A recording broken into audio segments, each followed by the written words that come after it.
Welcome back to another episode of Wrist Check Podcast. The dynamic duo is back together again. And tonight we got a special one for you. Yes. Very, very special. VSOP, as some people might say. Allow us to introduce ourselves. My name is Perry. And I'm Rashawn. And this is the Wrist Check Podcast. Tonight we have an amazing artist, someone whose work I very much admire. A brilliant gentleman, connoisseur, also a watch enthusiast. Woo! Very surprised to learn this, but very happy, as we are when we discover some of the people whose work we enjoy, love watches too. But this evening we have none other than the legendary Mach-Hommy. Welcome. Peace. My guy. I'm glad that we finally made this happen. This is amazing. I'm glad to be here. Yeah. We got a lot to talk about tonight. You're on an incredible journey the last couple of years. I attended a couple of shows. I went to the show at the Appel Room, which was incredible. And you had a show last night that I was very fortunate enough to attend with some friends. Shout out to the brothers Rashid, Yes. who were in the building with hence the Zotanica hat. Yeah. You know what I mean? AA for Z. Exactly. Yeah. Fire merch. But we're going to talk about some watches this evening. We're going to talk about your career, your artistry, your perspective. But before we get into that, we have a tradition. This tradition is called the Honorary Wrist Check. Yes. As is tradition, we always start with the man across from me, who is the man who never repeats the watch, quote unquote. Who is, I see it sneaking out of the cuff. You're repeating a watch this evening, but I'll let it slide. Yes. Because I know you just celebrated a very special anniversary. Yes. Rashawn Smith, what's on the wrist? I'm wearing a very special timepiece, as they all are. When I put this watch on, I call it my mojo watch. This is the watch that I wear every day that I have a good day. It always seems to be that way. I try my best to save it for the special occasions. I don't want the magic to wear off. But I'm wearing the trusty Rolex Cellini. Respect. On the custom Jean Rousseau lizard strap. This piece is very special as it is hand wound from Rolex, which, Rolex no longer does hand wound movements. What's really cool is it has the two-tone precious metal. So people know of the roller store of steel and gold, but you don't know about that two-tone gold. That's it. Very nice flex. So I had to flex a bit. And of course, right, celebrating my 2 years of marriage with my wife, on the back of the case bag, I have engraved Mr. and Mrs. Smith. Shout out to Mrs. Smith. Shout out to Mrs. Smith with our wedding date and, when we tied the knot, have that date on the back. And every time I look at it, it just makes me think about, how good life has been to me. Oh, that's incredible. And just really, how far I've come, right? Like, never thought in a million years I'd own a Rolex. I own several. Yeah, that was like an evil villain laugh, dog. That's crazy. Yeah. I'm like, damn, son, like 2 steps away from the wheel store. Yeah. Yeah, he went there. Yes, I had to. Just being very intentional, as our guest is, and we'll kind of dive into that. But I just had to pop out with the good one. Respect. I'll go next. It's a good one. Thank you. It's a great one. We'll save our guest of honor for last. I'll go next. I too am wearing a Rolex this evening. The only one I own because I got rid of everything else. But I'm wearing my Rolex GMT Master 16750, late 80s, 86 actually.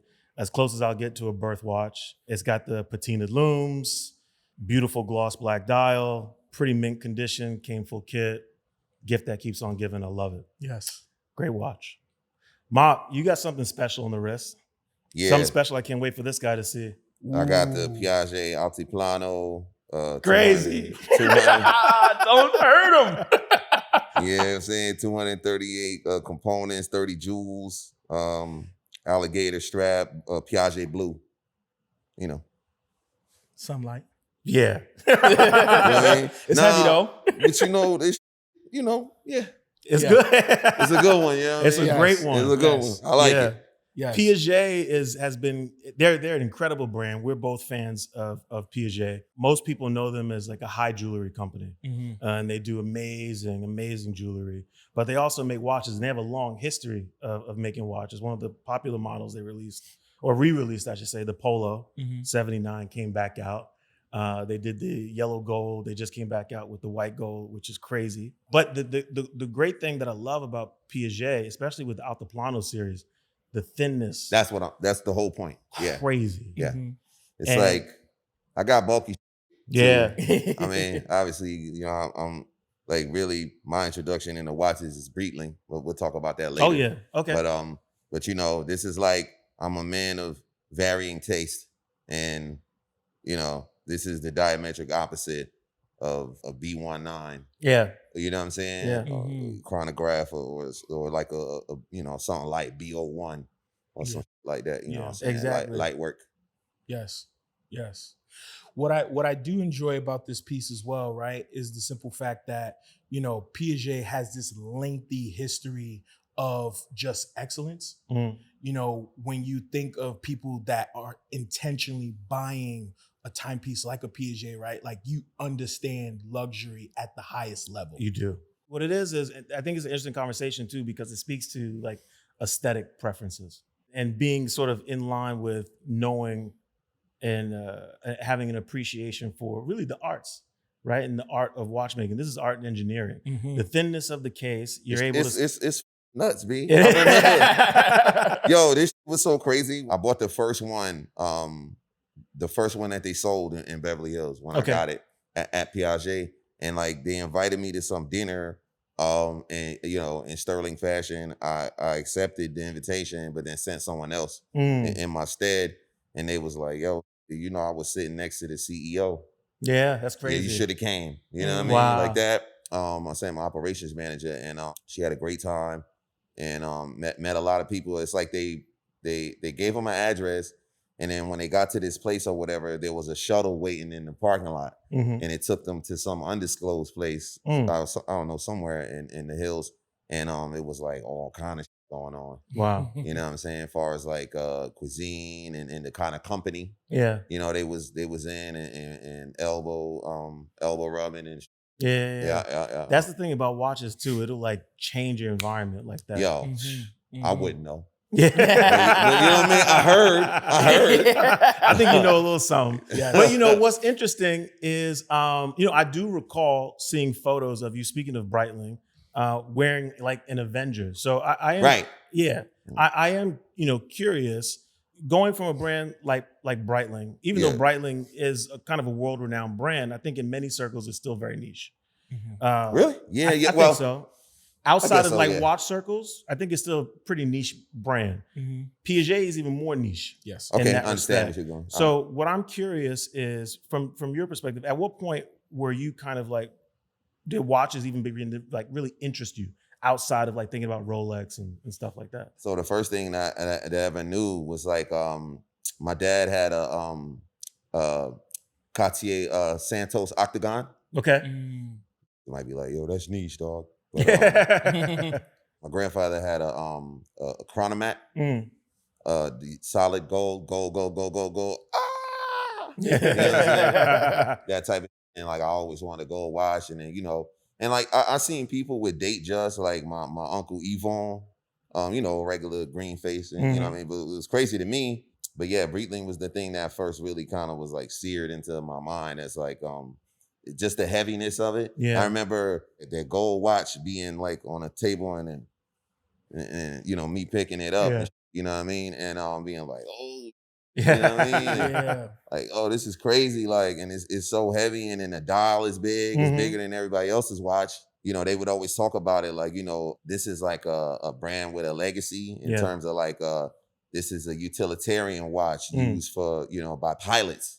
You know what I'm saying? This is like a precise instrumentation and this and that. You know what I'm saying? And I'm like, you know, I was like soaking all that up like a sponge, man. And so, you know, for me, it was like a watch either had to be big and heavy, or then if you had to go somewhere, and it was always like, yo, if you got to go somewhere and be around serious people, you need a very small, you know, demure, Yeah.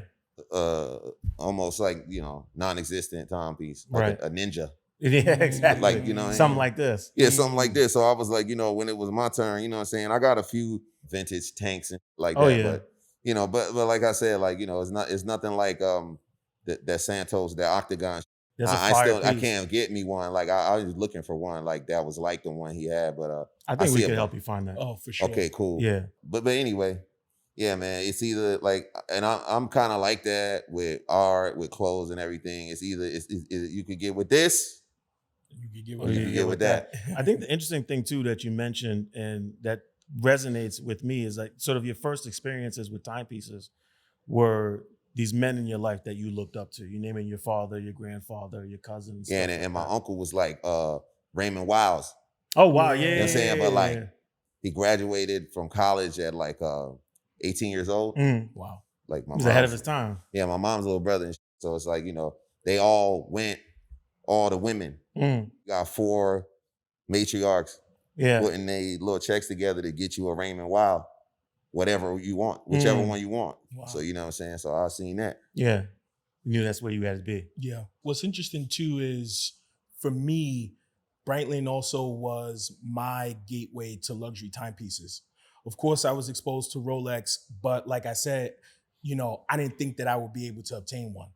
But I knew that a Breitling was like a blue collar working man's watch, like hand in the soil, digging it up and making it happen. So I remember, initially getting into Casios, G-Shocks, etc. And then when I got the Breitling, I was like, I got the Breitling. What you talking about? Yo, like heavy. It's one of those, Heavy. like you real heavy with it. You know what I mean? Like it really puts things into perspective in terms of, the initial watches that got people into the hobby. Now today is Rolex, or, you want to try to buy a Rolex, or people aspire to have a Rolex, although you can't get them. We need to kind of go back to the grassroots, right, to the watches that actually are obtainable and have that lengthy history, Yeah, that's a really great point. I want to take this opportunity to get into your career a little bit. You're an artist within the hip hop realm, but you're one of the few whom, and there's a few guys, but you're one of the few who, when I think about what it is that you produce, we're in a space right now where there are certain artists that are bringing what I feel like hip hop is to sort of like a fine art forum. Okay. Right? Where it's like the artwork is almost bigger than the genre. Right? In the sense of it sort of transcends hip hop. Not in a derogatory way, but in a sense where it feels so pure, it's almost genreless, and it just feels like art. Yeah. Right? And in saying that, it's funny how fitting it seems you wearing a Piaget tonight, because Piaget is one of those high-end jewelry makers that approaches watchmaking, I believe, in sort of a similar fashion. Right? It's like we're getting down to the roots, the gears, what makes this things work, and we're innovating, right? And we're infusing culture, history, beauty, spirituality, all of these different sort of like ethereal things conceptually. I'm curious, how did you arrive there? You're an artist who has, even at your career, many would say that's still very early. Some of what you've achieved is kind of like insane. I mean, performing at the Appel Room, right? I think was like, I had never witnessed anything like that in hip hop. And then you couple that with your aesthetic, how you present yourself, your commitment to anonymity and committing yourself to the work. Where does that spawn from? I kind of want to give the answer straight. I don't want to stylize it, because I can do that very easily. So I'm gonna do my best. So many people try to make everything about themselves, which is extremely fleeting. Yeah. All right, prime example, like, like if you're looking for like a really good house to buy. Sure. Right? Like, just for example, like, and you're like, yo, 9 times out of 10, you want something mid 20th century, even if you gut it out and you keep those bones, because those bones more than likely were set in place by stonemasons and people with a dedication to craft, artistry, and durability. Mm-hmm. People that wanted to create lasting structures that would outlive not only them but their progeny. Mm-hmm. And then you might want to outfit it with, you know, whatever bullshit that you think is important for right now. Mm-hmm. And then even after you do your thing and your bullshit goes away, those bones will still be there for the next person that has enough sense to look for a house pre-World War II. Mm. You know what I'm saying? And that's because I feel like those people were dedicated to the craft, right? Those people were dedicated to straight lines. Those people were dedicated to tight joints. Those people were dedicated to crown molding. Those people were dedicated. It wasn't like how many followers I got. Yeah. I get why these things are useful, these metrics, and I see how, you know, it can be advantageous, you know what I mean, in certain cases, but that's not the core of why I create anything. If it was about that, like, y'all would have never heard of me. You know what I'm saying? It's like, and I just want to make it a point without making it a point. I also don't need to be like, yo, you see how selfless I am? Yeah. Yo, word to my mother, like, yo, I do this for the babies. Yeah. I try to feed my children. You know what I mean? It's more like, yo, I'm gonna just cover my stupid face. You know what I'm saying? And say as little as possible about whatever you know, every once in a while, you know, I'm only human. Yeah. Sometimes it come out, you know what I'm saying? Because, you know, I might not like how it might look funny to me one time. You know what I mean? I gotta say something. Yeah. But 9 times out of 10, I got my eye on the prize, which is like just excellence across the board. Mm. I don't have to try, but a lot of stuff falls underneath like the umbrella of anachronism. You know what I'm saying? It's like, you know, pertaining to a certain time, you know what I'm saying? Maybe out of time, not necessarily in the right time, depending on how people look at it. You know what I'm saying? But I'm only representing that because maybe from a certain time cared more about quality than anything else. Yeah. That's not my fault. Mm-hmm. You know what I'm saying? They're just like, I care about quality. Mm-hmm. You know what I'm saying? And in that respect, I kind of understand what you mean when you mention fleeting, because it's almost like for some, you could be so focused on those like ancillary things that don't really matter. The art gets away from you. Easy. Yeah. What you're doing is you actually are building upon the foundation that came before you, and you're stylizing it. Yeah. Yeah. No need to reinvent the wheel. No need to reinvent the wheel. I am curious what the question I want to ask you out of my own personal curiosity. And this is something that I'm always interested in artists in, especially someone who has an aesthetic perspective, right? How do you know when something is good? Feeling. If it resonates, it's good. Yeah. And sometimes there's this other weird space where like, it's just like there's a few different ways things can resonate too. It's not just like, oh, as soon as I can feel it. Like sometimes you feel something and it's off. Yeah. And in certain instances, it's really bad. But that doesn't mean people won't gravitate to it. That's interesting. You know what I'm saying? Like, I don't know, but like the problem is when you get no feeling from something. Okay. But a good feeling is better than a bad feeling. Yeah. It's better than no feeling. That's You know what I'm saying? And that's the order. Yeah, no, I like that. That's You a know great what I'm way to saying? put that. Yeah. And a great feeling is better than all of them put Amen. together. What I want to ask to kind of go into like an analogy that you spoke about in terms of like leaving the bones behind. You're someone that, you know, is deep rooted in your culture, your lineage, and just overall your history. How important is it for you, although, you know, you don't want to come off as like, I'm selfless and I want you guys to know, how important is it for you to lead by example and leave the bones behind? Well, I ain't that selfless because it's like, He got that Altiplano on his wrist. yeah, you know what I'm saying? Because like, I mean, at the end of the day, you know what I'm saying? Like, it's like Haiti, Jersey, Yeah. Newark, Valesburg, Hooterville, 07106, Rest of Car Thieves, 07106, West District.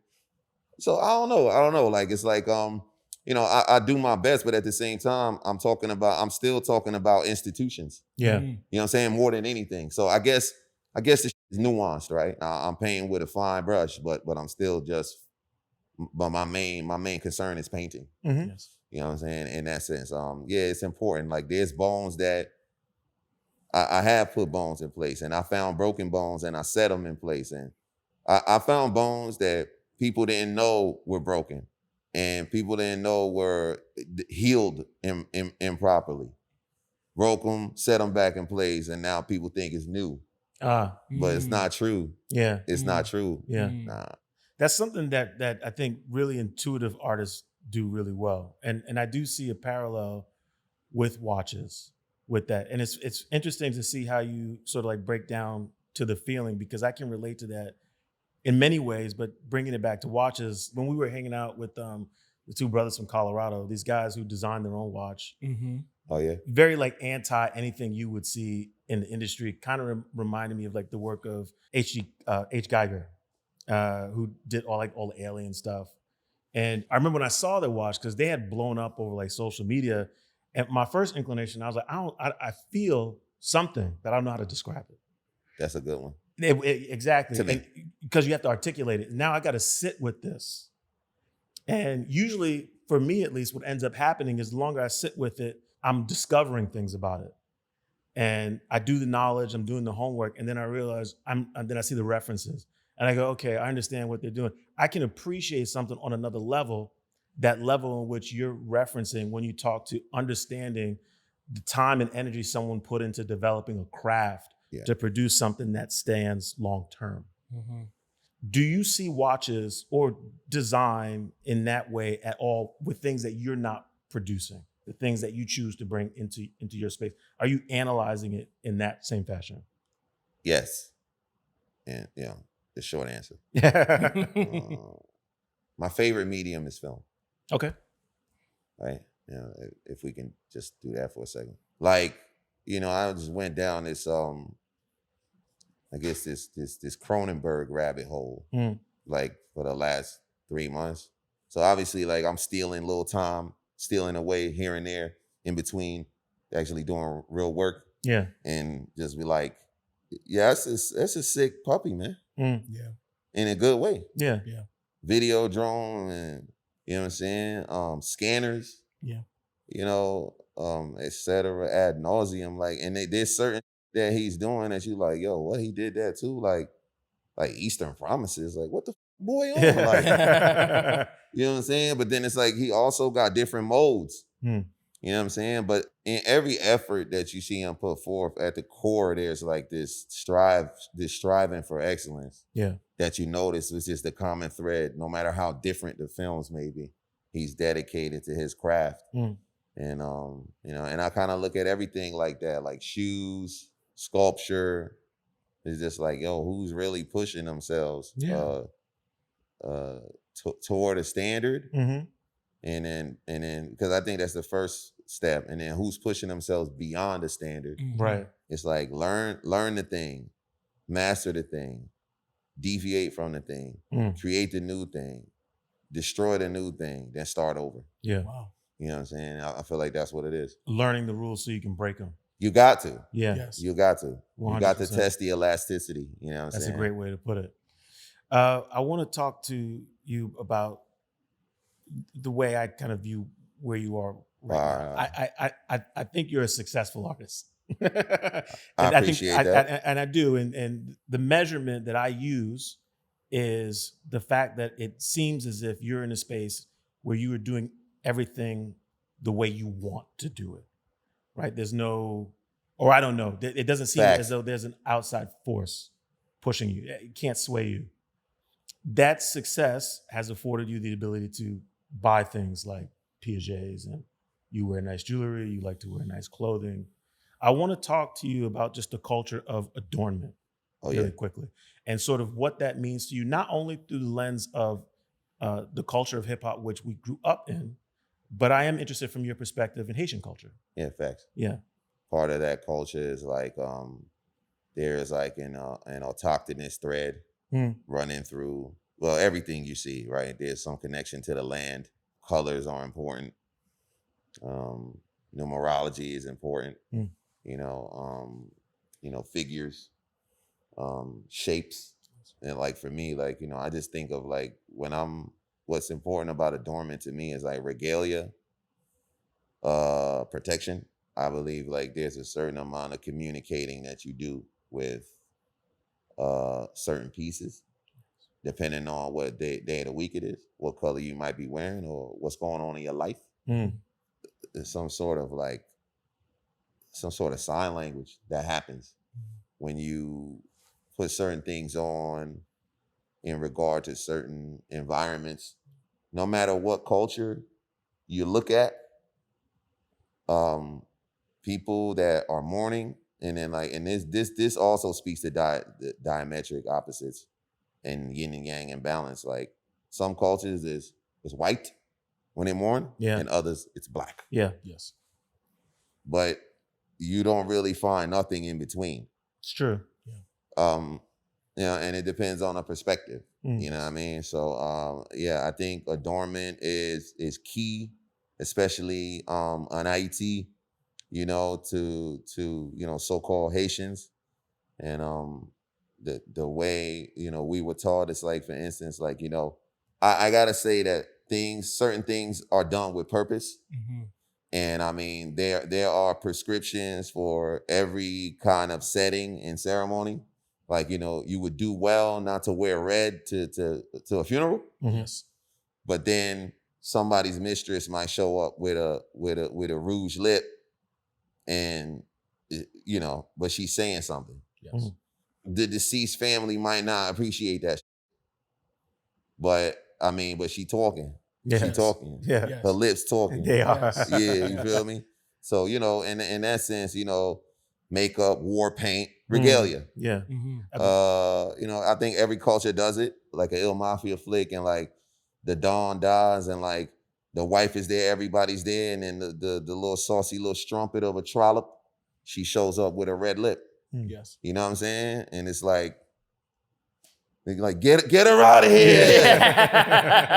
You know what I mean? Yeah.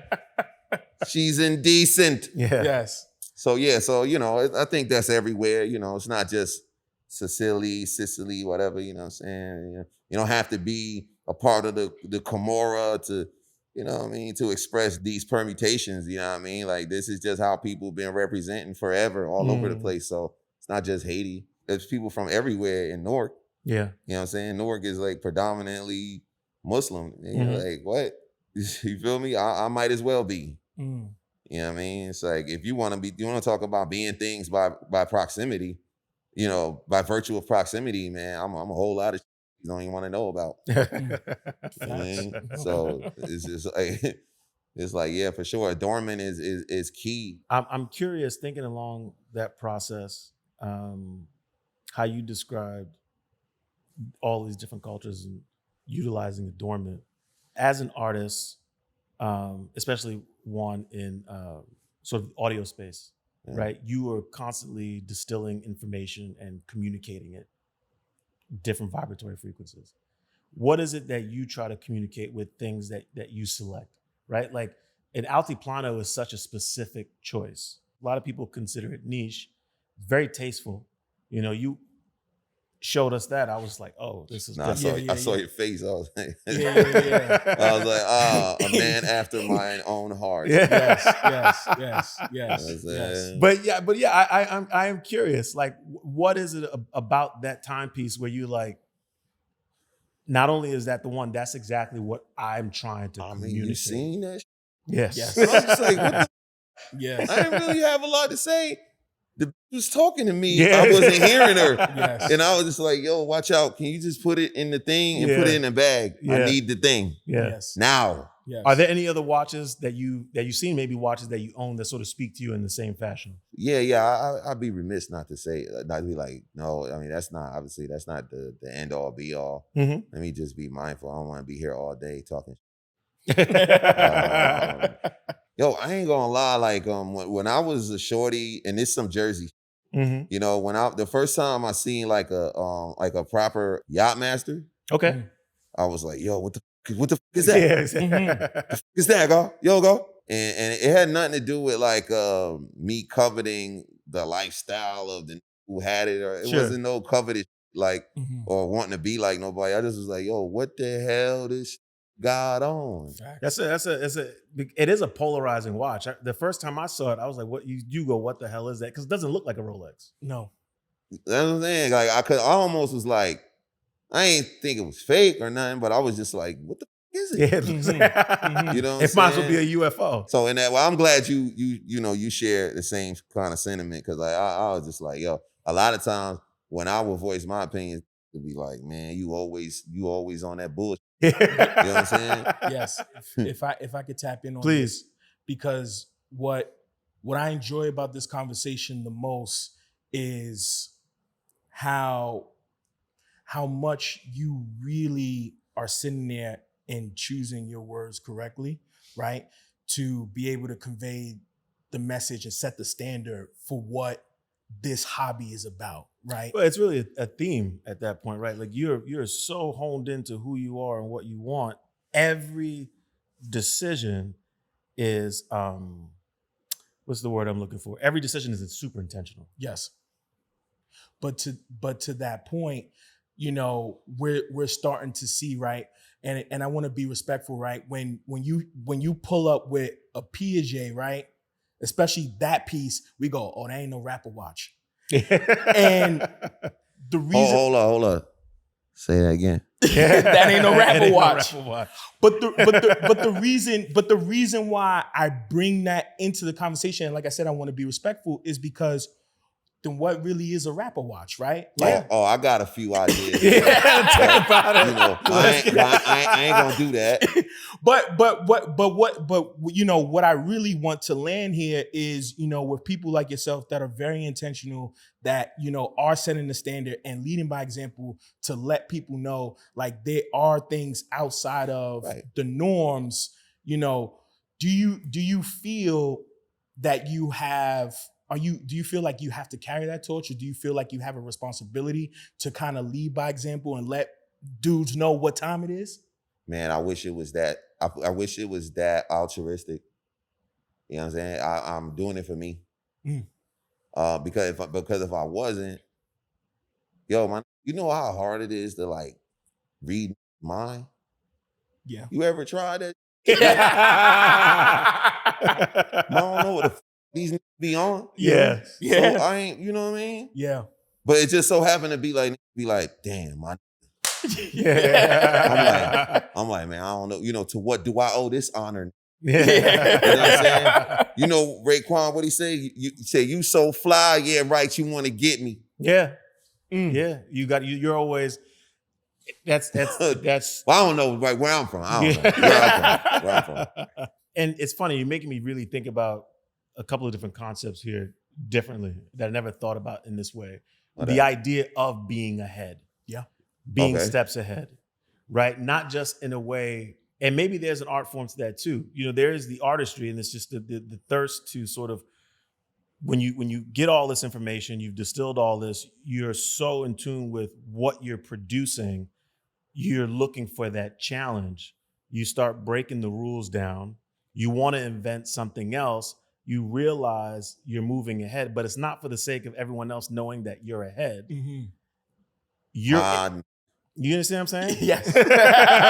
But then distill that further into your personal relationships and realizing everyone that you come into contact with, you still have to be ahead, because the whole point in how you get there in your art form is literally practicing on those you encounter on the daily. And that even goes back to adornment, choosing to wear a watch, choosing a watch. Mm-hmm. Yeah. That's not something that happens. You step into it. At some point, you realize there's something important about this. This is an initiatory process. Putting a watch on your wrist. Mm-hmm. Into what? Damn. Something I need to arrive to. Yep. To be ahead. Yep. Yo, P. Nah. You and then the Altiplano. Yo. Don't let him Phantom. Oh. But it's very, very interesting. It's very interesting. I want to ask you, because I know you like watches. It's taking me down this path to ask this other question, because, you know, I've seen your work when you're in videos occasionally. You don't do very many of them. Interviews, shows, very often you choose not to wear a watch. Well, yeah. I'm curious, just what role watches play in your life today, if any, and because every decision you make is super intentional, what is going through your mind when you say, I'm not doing that today? Well, okay, sometimes it's like I got too many bracelets on. You got too many what? Bracelets Okay. on. Got you. And, Respect. And I got that. Logic. Yeah. Yeah. Then the rest of the time, it'd be like, yo, I be having a dress around the watch. Now we get into it. Yes. Yeah, and like these watches is very demanding. Yeah. Yeah. It is. Yeah. You know what I'm saying? Yeah. And like it's very interesting because that is something. I have a love-hate relationship with that in watches. yeah. If you like clothes, Mm-hmm. you want to get you see yourself as being fly, Yep. right? I put that shit on, Yes. right? A watch is a huge curveball Mm-hmm. that a lot of people don't consider. Yeah. I know when it know what's going on. Yeah. Oh, for sure. You feel me? Like today, yo, this is like I got nothing to do with this. This is the watch. It is. Yes. Yes. Right? It's a symbiotic entity. Yes. Mhm. Okay. Yeah, it You know is. what I'm saying? It is. It hijack your nervous system. Yeah. Yes. You know what I'm saying? This, Yes. you know what I mean? What that said? Now that's what the fuck I call a chain reaction. Yeah. You know what I'm Yes, saying? sir. Like, Yes, nah, it's the watch. It's Yes. the watch. The watch is a huge curveball. Yes. Yeah. To throw in there too, you got the exotic steppers on. Yo, Yeah. You got you know what I mean? So you got the exotic steppers Yeah. rock crunches. on, which, and sometimes I got to pull the punches Yes, sir. because, I feel like this is a place where I get to get mines off and I'll be like, Get yo, it, go, get it. And I'm like, yo, you mother, is it so tasteless? You can't like. It's like I get in one of those spaces like, oh, I resent you, but I want to be respectful. But Sure, yeah. but what I'm saying is, in terms of just how you came. I'm saying, how you think you're doing a good job? I'm You say trying. you want to be respectful? I want to be. I'm trying. All right. I'm trying to pull the All right. punches. Yeah. But when you come through with with the exotic steppers, that match the whole get up, and then you go ahead and you slide the wrist. It's like Because let me this. tell you something. When he arrived downstairs, I said, "What up?" I escorting everyone inside. Then I walked away from them. They went in the gallery. I saw the shoes. I said, "Oh, okay." Yeah. And then y'all stepped out. I'm sitting here. We're talking, and I'm putting it together. Yes. Because you see, you got the socks and you got the inside of the jacket. I'm not slow. Yeah. And then I said, "What's on the wrist?" Yes. Yes. Crazy. It's crazy. Massive respect to you. Yes. for Thank that. you. Thank you. Because very much. the nuance Appreciate you. is something that many will not understand or get. And one of the biggest conversations around watches that I love to have that I don't think happens enough in the watch community, we have it here on this show, is aesthetics. Yes. Because yes, sir. aesthetics is a science. I concur. It's a science. Yes. Not only because for some, it'll stop at the strap. Yep. This is an open work piece. And I see the jewelry. Yep. Exactly. Like It's what's that? Brought the outside inside, got the inside outside. Yes. It's crazy. It's crazy. I see it. I respect it. Ice cream paint job. You know what I mean? Yes. Yes. This is fun. This is what I love about watches, about timepieces, because if you grew up especially in the tri-state area, Yo, talk about it. fashion is so much a part of our visual language, Yes. right? You always, again, being a step ahead. How do I get to the next aesthetic level, Mm-hmm. right? And then the mastermind, this is some real fly, Yes. okay? Because everybody not gonna see your watch. No. But that's the point. That's though. the point. For me. Yes. That's the point. Yes. Yeah. Everybody not gonna see your watch. Mm-mm. That mental You gotta be a gymnastic level nasty- of fly. You gotta be a some nasty. people don't I'm deserve aware this. that you don't even not only you Yo, not gonna that's know what's some on my nasty wrist. bro. You're not going to see it. Yeah, you don't need But to. you don't you deserve not, to see you it. You don't not. deserve to see it. You're not going to see it. No. Because if you see it, you won't even understand. You won't even understand. You're going to think you know what you're doing. You don't know what's happening right now. No, Nah. you You have don't. no clue. No, you don't. No, you don't. And this is I what can't argue. yeah. But this is what the watch industry needs, Yes. right? They need people who understand this language Mm-hmm. because a brand like Piaget gets it. A brand like Cartier gets it. Why do they get it? Because they're high-class jewelry makers. That language is woven. It's embedded. It's Yeah. embedded. Yeah, Yes. facts. It's embedded. Yes. But a lot of other brands, they focus on, listen, engineering, fantastic. I'm a fan, Yes. right? Complications, Oh yeah. I'm a fan. To be on All of that, Yeah. I'm a fan. Heritage, story, Mm-hmm. incredible. Mm-hmm. You could even be a little kitschy. Okay, if you know how to balance it out, it could be cool. Right. But this idea of just carbon copying Yes. product. And hate digital watches. No, I don't hate digital watches. Yeah, we love them. We rock My them. bad.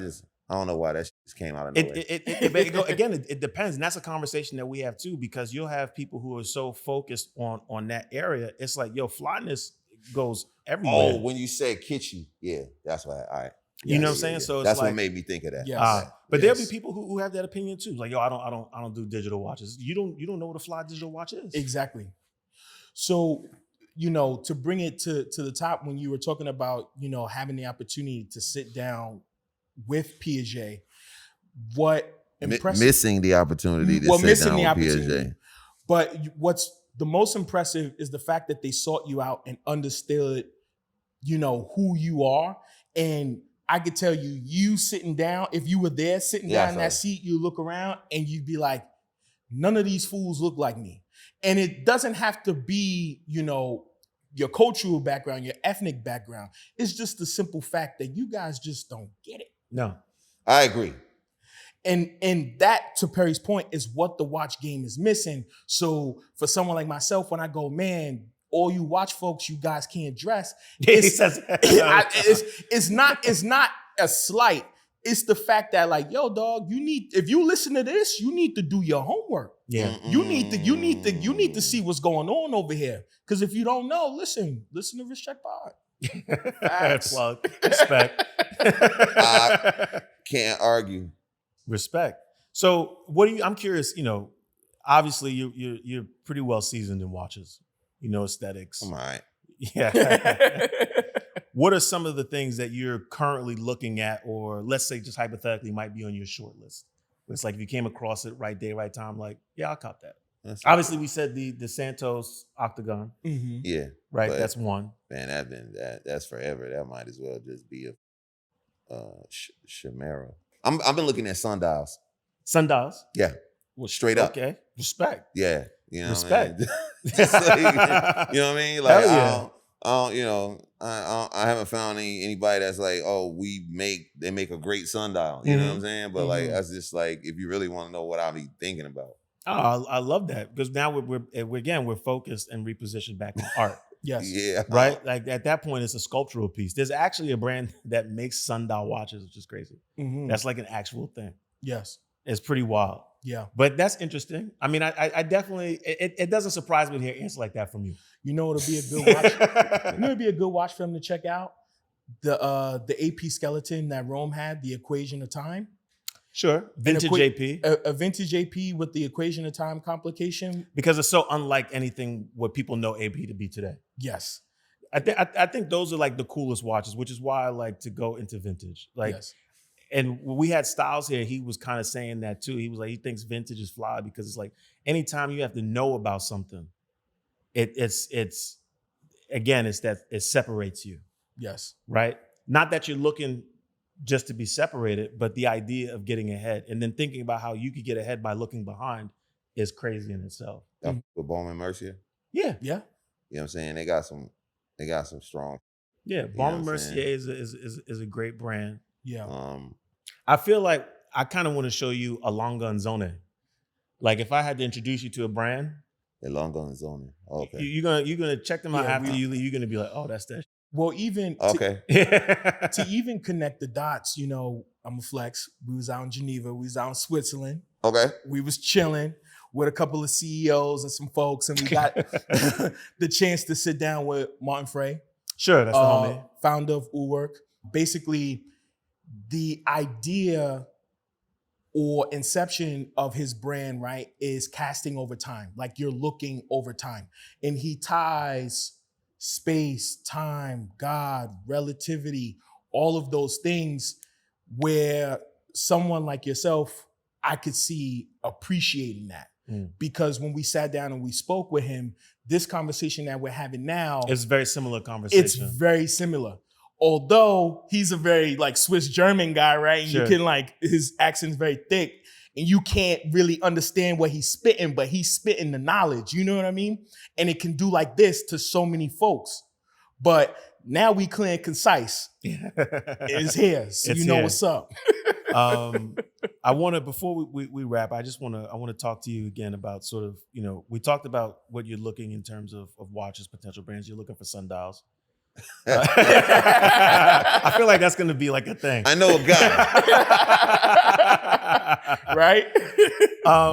What does everyone who's sort of, peering into Mach-Hommy's world have to look forward to? What's coming next that you would be willing to share with us? I got some group coming. Okay. You know what I mean? I don't want to say who, but I got like as soon as I get back to the lab in a couple days, I got 2 albums that I'm basically in the like final phases of mixing and mastering.